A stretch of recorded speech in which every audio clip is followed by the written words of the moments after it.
"Why is my dead son's name in your tip log?" Dominic Vale asked. The black ledger lay open beside a silver tray holding Nia Brooks's name tag, a sealed envelope of stolen cash, and the boxed lasagna she had planned to take home. 40 employees watched the chubby waitress clutch her stained apron. Nobody moved. Then Dominic's finger stopped beneath one handwritten line. Julian Vale, Booth 7, $2.17. 18 days after Julian had died. 3 hours earlier, Nia had been setting wine glasses beneath the portrait of the same young man. White lilies surrounded Julian Vale's photograph, their sweetness unable to cover the smell of floor polish and yesterday's grease. The restaurant was closed for his memorial dinner, but Nia had already worked 6 hours. Her feet burned inside cheap black shoes. The knot of her apron pressed against the soft curve of her stomach whenever she bent, and every time it did, she remembered her niece asking whether there would be enough money for the science trip. Nia had said yes. She had become skilled at saying yes before knowing how. At 9 sharp, Martin Crane called the staff into the main dining room. His suit was gray, his smile careful, his cruelty polished until it looked like concern. "This will be uncomfortable," he said, placing a silver tray on the longest table. "But fairness sometimes requires discomfort." On the tray sat Nia's name tag. Beside it was an envelope marked $1,842. Martin added her plastic food container last. A few people glanced at the lasagna, then at Nia's body. Nobody laughed. That was worse. Their silence let the accusation grow teeth without anyone admitting they had fed it. "We have always tried to be understanding about your circumstances," Martin continued. "The extra shifts, the staff meals taken home. No one judges need, Nia. We are only asking where need ends and entitlement begins." Her fingers went numb around the hem of her apron. Her mother had once lost a hotel job over a bracelet found 2 days later beneath a wealthy guest's bed. The manager had returned the bracelet. He had never returned her mother's name. Nia looked at the envelope but did not touch it. "Open my locker again," she said. Martin's smile thinned. "Excuse me? Open it while everyone watches. Use the key you used the first time." A tiny pressure entered the room. Martin had expected tears, denial, perhaps begging. He had not expected instructions. That was when Dominic Vale entered through the private doors, 2 men in dark suits behind him. Conversation did not stop. There had been none. But the silence changed. It no longer belonged to Martin. Dominic took the chair beneath his son's portrait. He did not greet anyone. "Continue." Martin emptied Nia's locker bag onto the table. Lip balm, bus receipts, a cracked phone charger. The black tip ledger slipped free, struck the marble floor, and opened near Dominic's shoe. He bent, picked it up, and read. His face remained still. Only his thumb stopped against the page. "Who wrote this?" "I did," Nia said. "Why?" "Because somebody kept changing what happened after the room was empty." Martin reached for the ledger. Nia covered it with her palm first. "Read the whole page," she said. "Not just the line that frightens you." Dominic studied her for a long moment. He did not believe her. Not yet. But he took an evidence sleeve from his attorney and let Nia seal the book herself. "No files deleted," he said. "No money moved. No one leaves."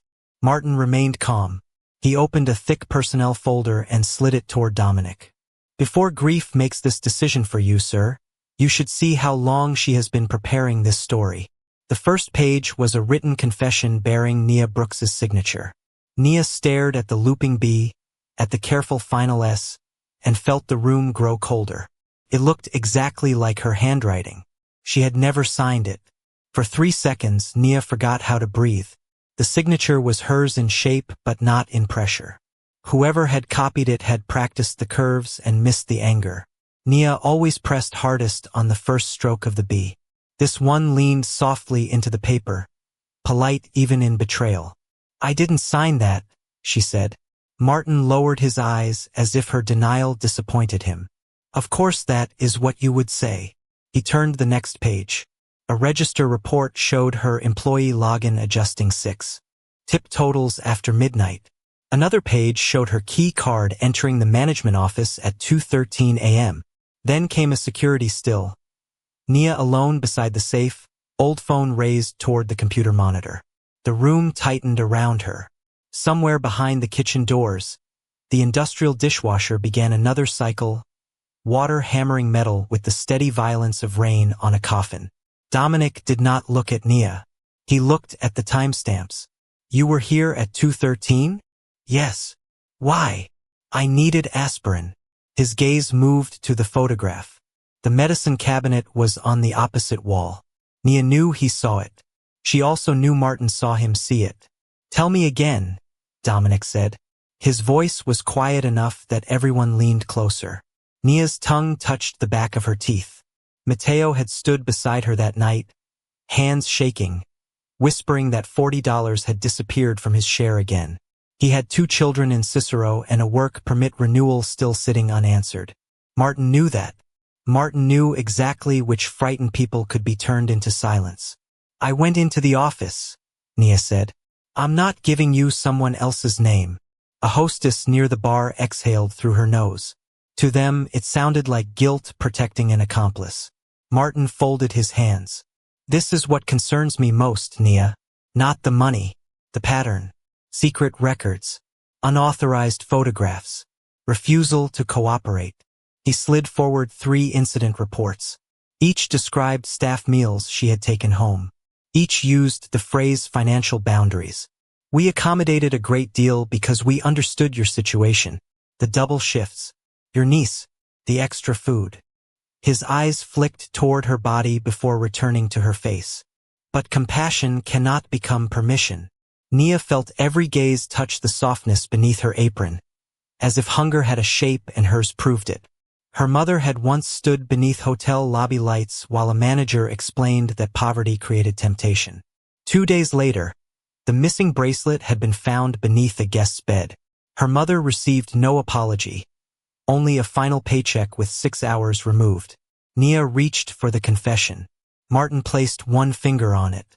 Sign the updated statement, return the ledger, and we can resolve this without police involvement. You'll receive a neutral reference. There it was, a knife wrapped in clean paper. Nia looked at Dominic. He gave her nothing. No rescue. No belief. Only attention. She pushed the pen back across the silver tray. I won't sign a lie because you printed it on company letterhead. Martin's smile did not break, but the muscles beside his mouth hardened. Dominic lifted the camera still and photographed it with his own phone. Then he photographed the keycard report. Who printed these? He asked. Security, Martin answered. Which person? A pause. Small, almost invisible. I can get you the name. Dominic set the papers down. Do that. Nia looked again at the envelope of cash. Its white paper was too clean against the scratched silver. Near the lower seam, almost hidden beneath Martin's thumbprint, was a purple bank stamp. She leaned closer. The missing tips had supposedly accumulated for 6 months. But the envelope had been sealed at 8:42 that morning. That envelope was sealed this morning, Nia said. The words did not rise above the hum of the dishwasher, but they changed the room. Martin's hand moved half an inch over the purple stamp, too late to hide it without admitting he had tried. Bank processing marks are not evidence of theft, he replied gently. You are frightened, Nia. Frightened people often grab at details that feel important. He made concern sound like a diagnosis. Nia reached toward the envelope, then stopped before touching it. Photograph it first. Dominic's eyes shifted to her hand. Why? Because once he opens it again, he can say anything was inside. Martin gave a quiet laugh, the kind used for a child who had misunderstood an adult conversation. Mr. Vale, surely we are not going to let an accused employee dictate chain of custody. Dominic raised his phone and took 3 photographs. The laugh died without anyone asking it to. Continue, he said. Nia bent closer to the money. The bills were stacked too evenly. Every face turned the same direction, the corners still sharp. Real tip money came folded into check presenters, damp from sweating palms, stained with lipstick or grease. softened by hundreds of hands. This money looked as though it had never bought anything. "Check the serial numbers," she said. Martin's expression stayed composed, but he slipped his phone into his jacket pocket. Dominic noticed. He noticed everything now. His attorney read the first 5 numbers aloud. The 20s ran almost consecutively. One digit changed, then the next. A teller bundle. Not 6 months of scattered tips. Nia crouched beside her locker. Cold water had gathered beneath it in a thin crescent, reflecting the chandelier in broken pieces. She pressed 2 fingers to the bottom panel and held them up. Rust-colored moisture shone on her skin. "The pipe started leaking before closing last night. My shoes were wet when I came in." She pointed to the envelope. "Paper sat in there for months, but it doesn't have one watermark?" Martin folded his arms. "Unless you placed it there after arriving. Then show them my keycard entry." "We already did." "No. You showed the office entry." Nia looked toward the staff hallway. "Show the locker room." A pause passed through Martin's face so quickly most people missed it. Dominic did not. "Footage unavailable," Martin said. "Camera maintenance." "Since when?" Nia asked. "Since yesterday evening. You told us the cameras never went down." Martin's smile returned, thinner now. "You may be confusing what you were told. Stress affects recall." Nia stood. Her knees hurt, and the room made her feel large in every way she had been taught to apologize for, but she did not fold inward. She pointed to the strip of tamper tape across her locker latch. That seal was put on backward. The red warning print faced the metal instead of the hallway. Someone had peeled it free and pressed it down again in a hurry. Dominic stepped closer. He did not touch it. "Who has a master key?" "Security management," Martin answered. "Names." "Several people." "Names," Dominic repeated. Martin looked toward the doors, as if one might open and rescue him. None did. "Myself, Mr. Harlan, 2 shift supervisors." "And her?" Dominic asked. No, the word came too fast. Nia turned to the official tip. Ledger lying beside Martin's folder. Page 47. He placed one hand on the book. "This is not relevant. It covers the week your report says I started stealing." "Nia, open it." Silence stretched until Dominic took the ledger himself. Page 47 looked normal beneath the ballroom lights, but Nia had handled paper every night for 4 years. She rubbed the lower corner between her fingers. Smoother, whiter, newer. "UV lamp," she said. Martin exhaled through his nose. "We are conducting a theft investigation, not entertaining theories." Dominic looked at the bartender. "Bring one." Under violet light, pages 46 and 48 glowed dull blue. Page 47 flashed bright white. Replacement stock. Dominic's gaze settled on Martin, not accusing, only colder. Where was this printed? Any office printer could have produced it. The attorney turned the page over. Near the binding, barely visible, sat a row of microscopic yellow tracking dots. He photographed them and enlarged the image. Printer identification marks. The code matched the machine inside Martin Crane's locked office, and the timestamp embedded in the pattern read 6:14 that morning, 2 hours before the envelope was sealed. The attorney turned the enlarged printer code toward Martin. For the first time, the room did not look at Nia. It looked at him. Martin recovered before anyone could mistake silence for guilt. "The office printer is used by management," he said, "including employees who enter without authorization." His eyes moved to Nia with careful regret. "We have already established that she did exactly that." Dominic closed the ledger. Wine room. The glass enclosure sat above the dining floor like a jewel box, lined with bottles older than Nia and worth more than her annual rent. Martin's attorney followed them inside, along with the head of security, a silver-haired man named Harlan who had spent 20 years making wealthy people feel safe. Nia remained standing until the attorney pointed to a narrow service chair beside the door. "That one is for staff," he said pleasantly. The leather chairs around the table stayed empty. She looked at the chair, then placed her. black ledger on the polished walnut table, and remained on her feet. "I'm comfortable here." Martin smiled as though her refusal confirmed something unfortunate about her character. Defiance can feel like dignity when a person is under pressure. Nia adjusted her name tag until it sat straight over her heart. She had done the same thing after customers snapped their fingers at her, after women asked whether she had a uniform in a more flattering size, after men left religious pamphlets instead of tips. Small corrections were how she reminded herself she still belonged to herself. Dominic took the chair at the head of the table.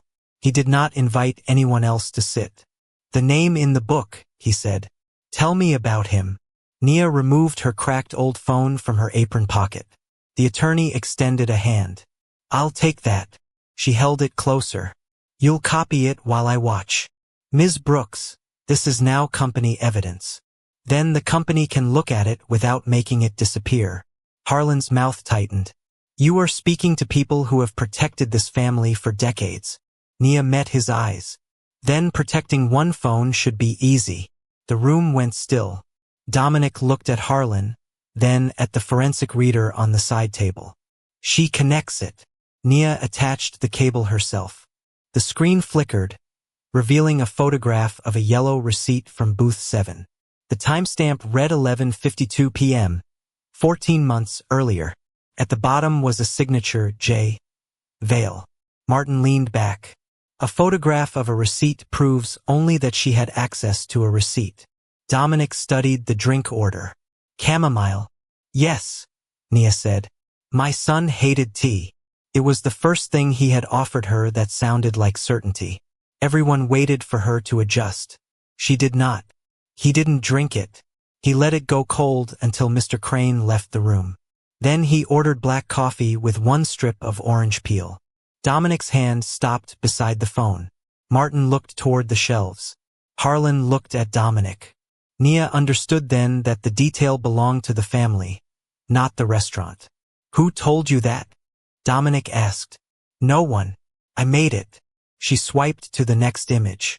The receipt sat beside a white cup, black coffee inside, a curl of orange peel hooked over the rim.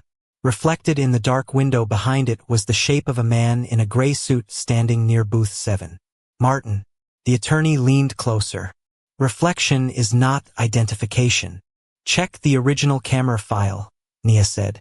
Harlan cleared his throat. "That 11-minute segment was lost during maintenance."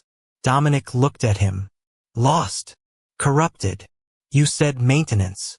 Harlan's face remained disciplined, but color rose above his collar. Martin stepped in smoothly. "Technical language varies. The result is the same." Nia scrolled to a system notification she had photographed that night. The camera file had not been corrupted. It had been exported at 12:06 a.m., then deleted by an administrator account.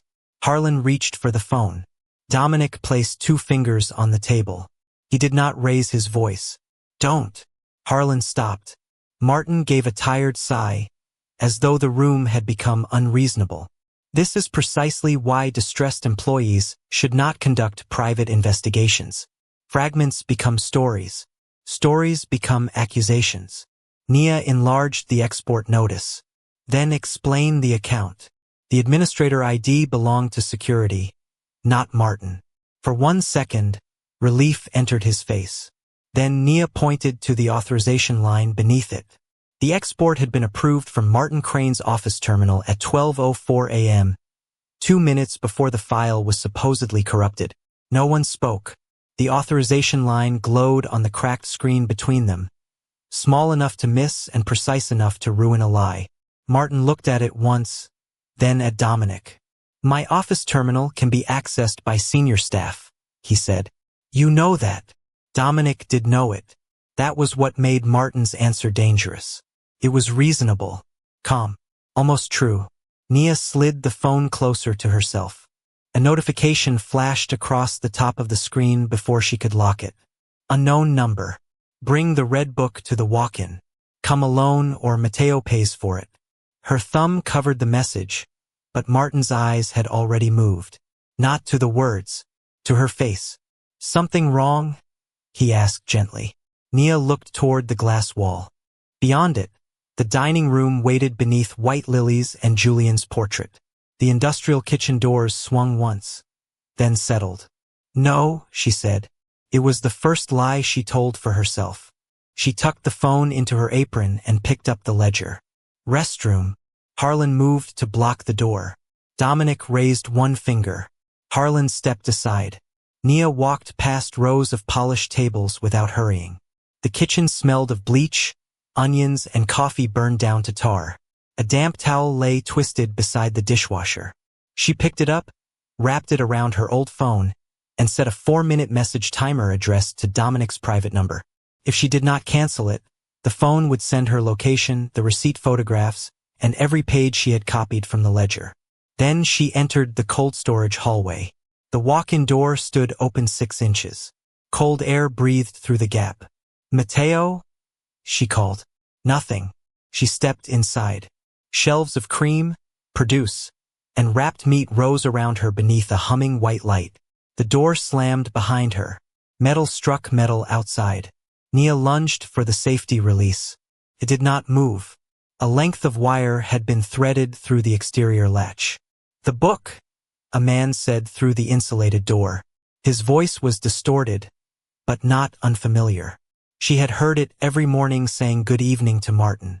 "Harlan, slide it under." "Where is Mateo?" "Safe if you stop making this difficult." Cold was already climbing through the soles of her shoes. Nia pulled the ledger against her chest. "Open the door first. You are in no position to negotiate." She looked at the stainless banquet tray stacked beside the milk crates. Her hands shook, not from fear alone now. She gripped the tray with both hands and drove its edge into the alarm panel. Once, twice. On the third strike, the metal buckled and sliced her palm. Blood ran across her wrist and soaked into the front of her apron. The alarm began to scream. Outside, boots moved fast. "Give me the book," Harlan shouted. Nia pushed the old phone through the narrow floor drain, wrapped in the wet towel, leaving the microphone exposed. "Say it again," she whispered. The door shook. Then came a different sound. One heavy impact. Another.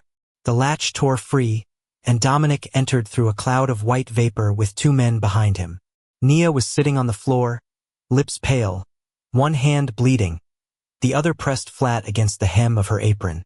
"Medical," Dominic said. He knelt but did not touch her. "May I see your hand?" She nodded. He wrapped it in a clean bar towel while his men dragged Harlan from the hallway. Martin appeared seconds later, breath controlled, face arranged into shock. "What happened?"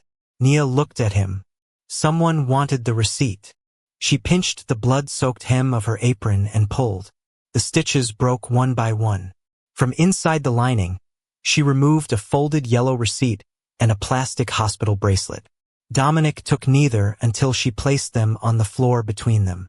The receipt bore Julian's signature. On the back, in faded blue ink, were 7 words. "He says my father signed the hold." The bracelet read Jonah Reed.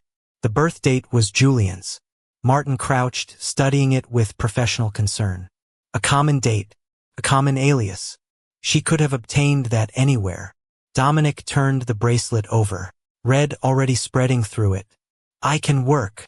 That wasn't the question. Nia met his eyes. Yes. They moved into the closed restaurant. Rain tapped the tall windows, soft and ordinary, while the dishwasher finished its cycle behind the kitchen doors. Read. Every invoice ended with the same 3 digits. 217. Dominic stopped breathing for one beat. February 17th.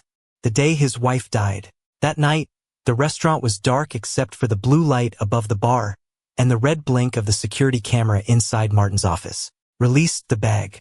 Nia looked at him. He knew immediately what he had done. "You said you'd never been there," she said. "I said no such thing." The next morning, the same dining room had been reset for another execution.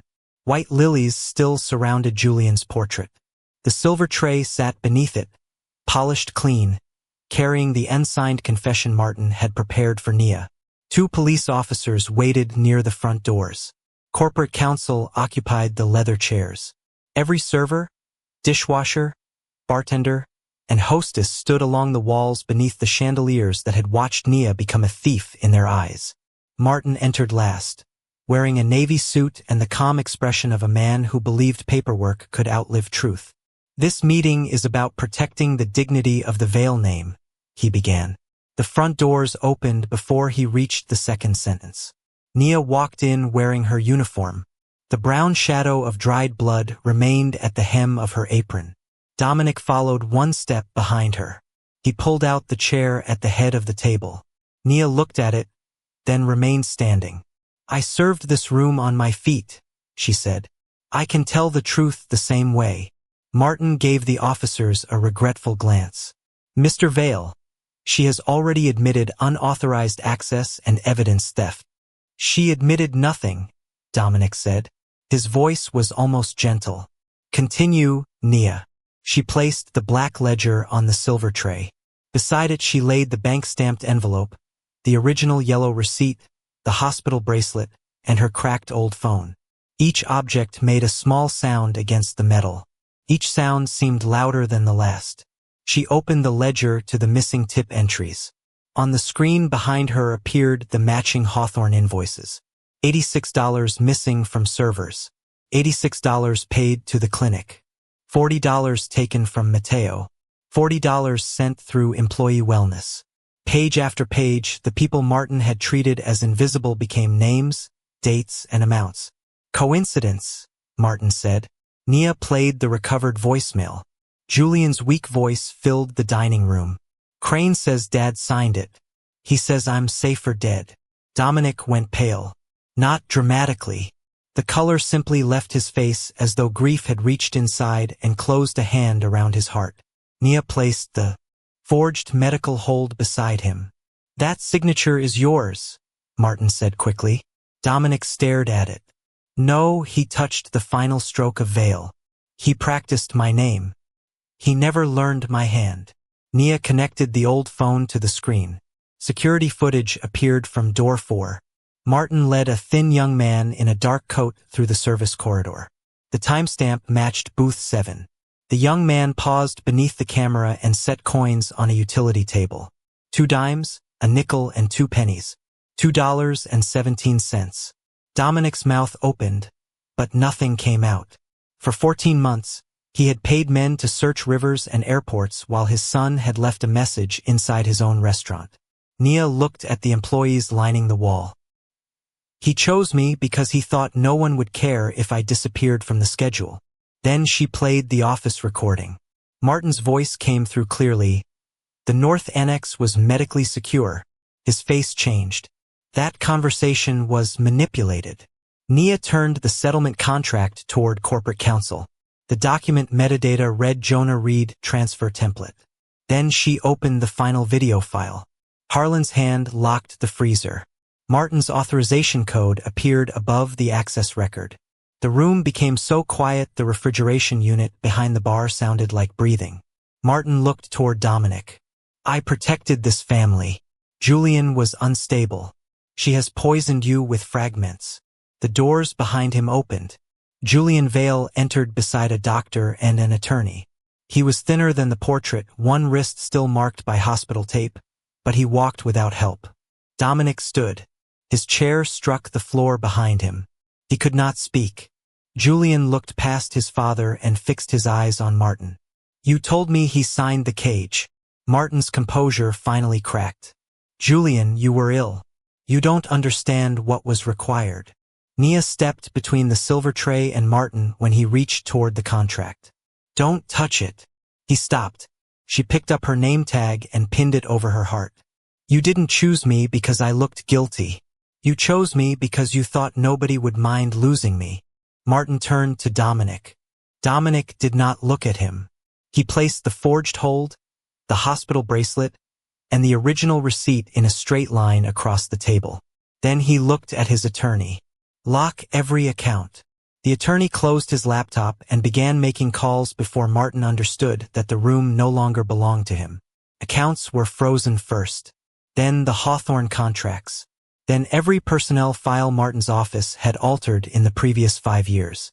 The police officers who had come for Nia turned toward him instead. Martin did not shout. He only looked smaller as each door closed. By noon, labor investigators had sealed the payroll servers. By Friday, Hawthorne Recovery had surrendered its license pending a state investigation. Harlan accepted a plea agreement and named 3 people who had helped move Julian between facilities. Martin was charged with wage theft, fraud, evidence tampering, unlawful confinement, and conspiracy. His attorneys called it an overreach. The recovered footage called it something else. Justice did not arrive as one dramatic punishment. It came in envelopes, hearings, corrected records, restored benefits, and checks mailed to people who had stopped believing their missing money mattered. Every server, busser, dishwasher, and bartender received the tips taken from them, plus interest and penalties. Mateo received independent counsel and written protection from retaliation. Nia's theft report was removed from the company system, the police database, and the background service restaurants used when hiring. Dominic made the correction in the same dining room where the accusation had been made. 40 employees stood beneath the chandeliers while he placed the original report on the silver tray. "This document is false," he said. Then he tore it once through Nia's forged signature. Nia Brooks did not steal from this house. This house stole from her. Martin's replacement offered an apology prepared by legal counsel. Nia listened, then shook her head. "Read the names," she said. So he read every employee whose tips had been taken. "No totals. No departments. Names."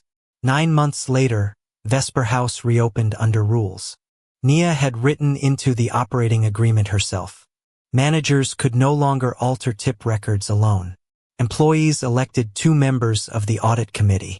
Staff meals could not be deducted from wages or used as proof of financial need. Whistleblowers received outside counsel paid through a protected fund no Vail executive could control. Dominic offered Nia a senior position. She returned the contract with changes in red ink. She would serve as employee advocate, but she would keep 2 dining room shifts each week. "There is nothing shameful about being a waitress," she told him. "The shame was in how you let people treat one." He signed without changing a word. Julian did not move back into his father's house. Not immediately.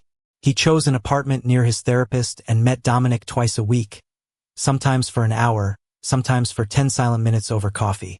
Dominic learned not to fill silence with orders. He learned to ask whether Julian wanted company before sitting down. On the first night the restaurant reopened, the staff ate together in the main dining room before service.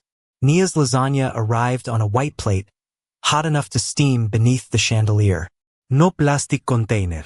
No hidden meal carried through the service exit. Aaliyah sat beside her, talking about the science program her school had finally approved. Nia ate before the food went cold. Afterward, she tied on a clean apron. Her new name tag read Nia Brooks, waitress and employee advocate. The black ledger rested open near the register, its broken red band removed. Any employee could read it. Any employee could add a concern. On the first page, beneath her mother's sentence about writing things down when people decided what you were, Nia added one line. "Now they have to listen." Dominic and Julian took booth 7. Julian ordered black coffee with 1 strip of orange peel. When the check came, he placed $2.17 beside the original receipt, now sealed beneath clear protective film. On the back he had written, "You kept my name alive." Dominic returned Nia's cracked old phone and the black ledger to her. "They belong to you," he said. Nia looked at the room, at the workers eating without hiding, at Julian sitting beneath a portrait that had been removed from the memorial frame and placed beside a new photograph of him alive. Then she handed the ledger back to the youngest busser on staff. "No," she said softly. "It belongs where nobody has to hide it." Dominic went silent. The front doors opened, and Nia walked through them carrying nothing but a hot cup of coffee, her own name bright over her heart, while behind her the truth remained open on the counter for everyone to see.